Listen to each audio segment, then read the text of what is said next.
Hello and welcome to our channel, How We Move the Decimal.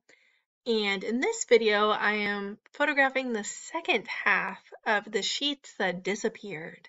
This is a large lot of vintage sheets that I got at estate sales and auctions. I went to one auction before the pandemic, so it was in person. And the auctioneer had boxes and boxes and boxes of vintage linens, and he was just calling them linens, and he said $2 a box, takes take as many boxes as you want. And I said $2 a box, I'll take them all. And so I spent like $26 and I got 13 large tubs of linens that I went through. Now, were all of them like complete hits, knocks out of the park? No. And these are some of them that apparently just disappeared off eBay one day. But I will say with linens, especially blankets, and if I get towels or anything in there, whatever I don't sell or I don't use personally, then I do donate to the animal shelter because they are always in need of towels and blankets and stuff for the animals coming in. So that's always a good place to offload your unwanted linens, even if you aren't an eBayer, even if you aren't buying them at large quantities, auctions and stuff. That's a good place. So if you have a local animal shelter, local humane society, call ahead, but most of the time they are more than willing to take any blankets and towels. I have never donated sheets or anything to them because they mostly want blankets and towels, but there's that. I will also say for a lot of the vintage sheets, if they are really well patterned, usually the gaudier the better. The more you're like, wow, that's a 1970s sheet, or that's totally from the 50s. The more you can pinpoint the trend of the time on the sheet, the better they do. And a lot of times people buy them for the fabric. If you think about it, sheets, especially queen, king, that is a lot of fabric. So people who want to make vintage garments out of vintage fabric a lot of times will buy the sheet just to get the large quantities of fabric. So even if the elastic is busted, if it's a really good pattern, I will say fitted sheet, elastic rotted, and most of the time it'll sell just for the fabric. Granted, flat sheets do sell better for fabric. A lot of people might make curtains out of them. Again, vintage garments, vintage pillows. They want the vintage fabric with the vintage patterns, and that's why I think the sheets sell a lot. And I think a lot of it has to do with like Airbnbs and stuff too. Some people want to have that vintage feel. I've seen this resurgence happen in plates. People have really wanted the old vintage Corelle plates, and those have been like the 1970s ones with like brown and orange flowers. Those have been doing quite well. I have not listed any of that stuff on eBay. I hate, hate, hate shipping breakables. So if I can offload it on Facebook Marketplace to someone local, I will do that. I won't try to ship something that breakable. I think the most breakable thing I've ever shipped is a 3-wick Bath and Body Works candle that was a discontinued fragrance. And that gave me like an ulcer thinking about that until the buyer was like, it got there. Like I messaged them, I was so nervous about it. I messaged them and I was like, please, please tell me when this arrives and if it's broken. And the buyer was super nice about it. And she's like, no, it made it just fine. And I never thought to use pool noodles to keep a candle from breaking. But I was so worried about it breaking. And candles are so heavy, especially those big 3-wick candles are very heavy. And I was like, please don't break. With vintage sheets, on the other hand, I really don't have to worry about that breaking. I mean, the delivery guy could punt that into someone's driveway and it'd be fine. But much like vintage shoes, and I learned my lesson the hard way with vintage shoes, you want to make sure the elastic still works. And if it doesn't, you need to list it in your listing. With vintage shoes, I often beat the hell out of the sole because I learned the very, very hard way with a very nice pair of vintage green and orange Pumas that the sole crumbled. It just fell apart. And the buyer sent pictures of it. I felt so bad. And I profusely apologized and gave them a full refund. And that was my lesson. And sometimes we as eBay sellers have to learn the lesson the hard way. So now I always check soles. I check soles for cracking. I bend them a lot. I act as if I was walking in them. Sometimes I'll hit them together to see what happens. And honestly, I really dislike doing shoes.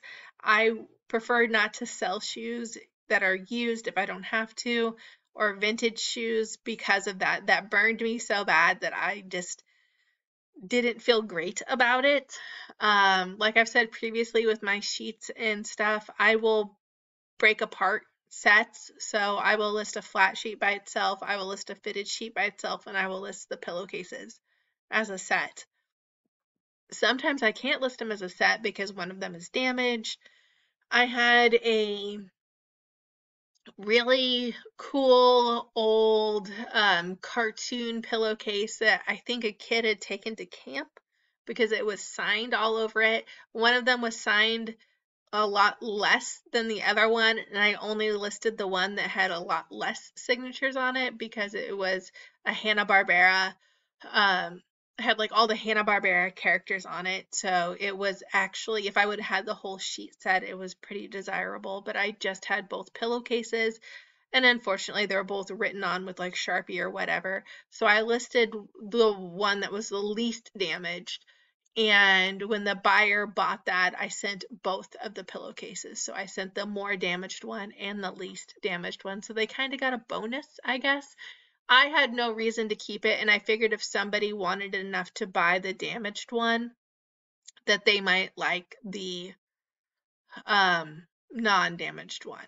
So they might like the damaged one. The actual like print itself was not damaged, but it was signed like all around it. So, but they got a bonus, and sometimes I will do that if I have extras. When I sold the math manipulatives, I've sent the extra pieces too because I don't have anything to do with it, and if someone is going to buy it, then they'll probably buy it for the extras. Now with this sheet, I have a bit of an issue. There is pilling.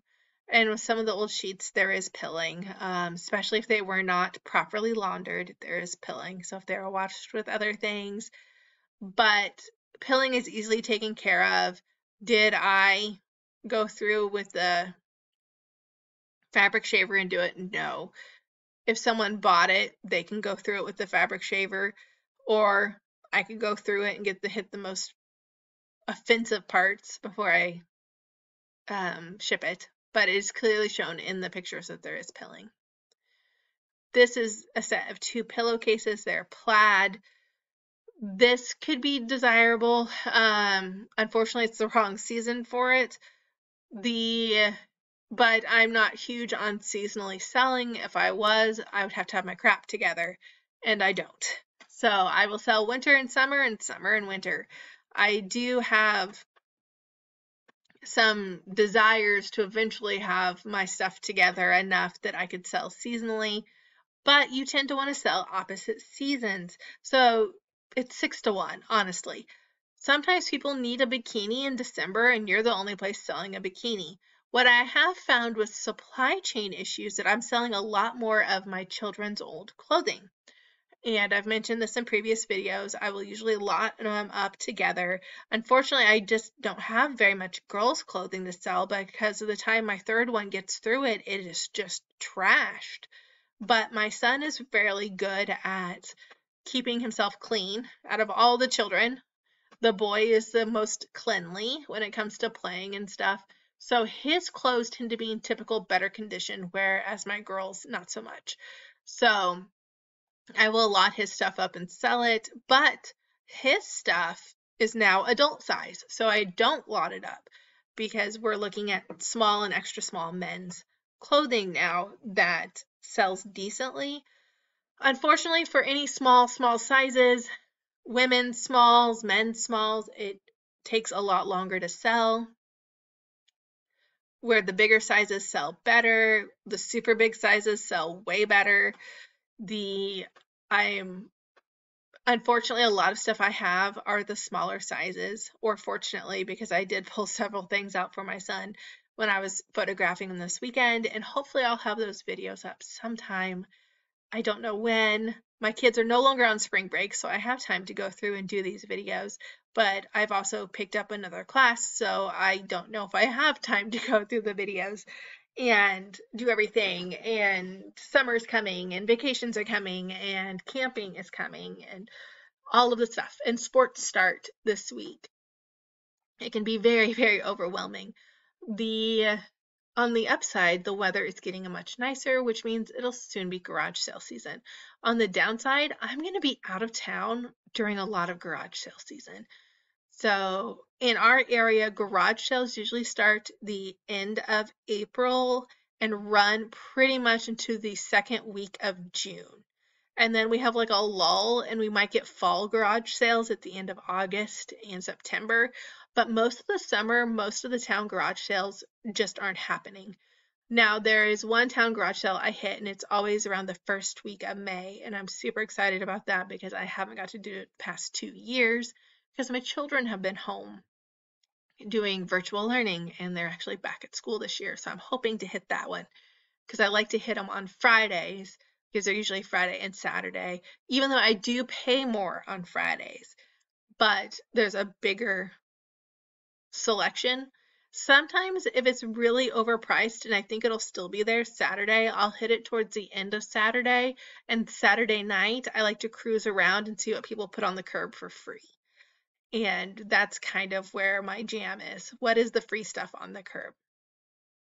But so that's coming up, which means I really, really, really need to get through my death pile that I have in storage downstairs. My husband and I made a really big dent in it this weekend. We had a 3-day weekend because of spring break, and we spent 2 days, probably 8 hours each day, just photographing stuff. And hopefully that's a push, a boost, and I can list that stuff now that I have the photographs for it. I can just go through and list it whenever I have time. Maybe during a soccer practice where I have to sit and watch my kids play, or pickup line is always a good time to get things done because you can't really do a lot else in pickup line.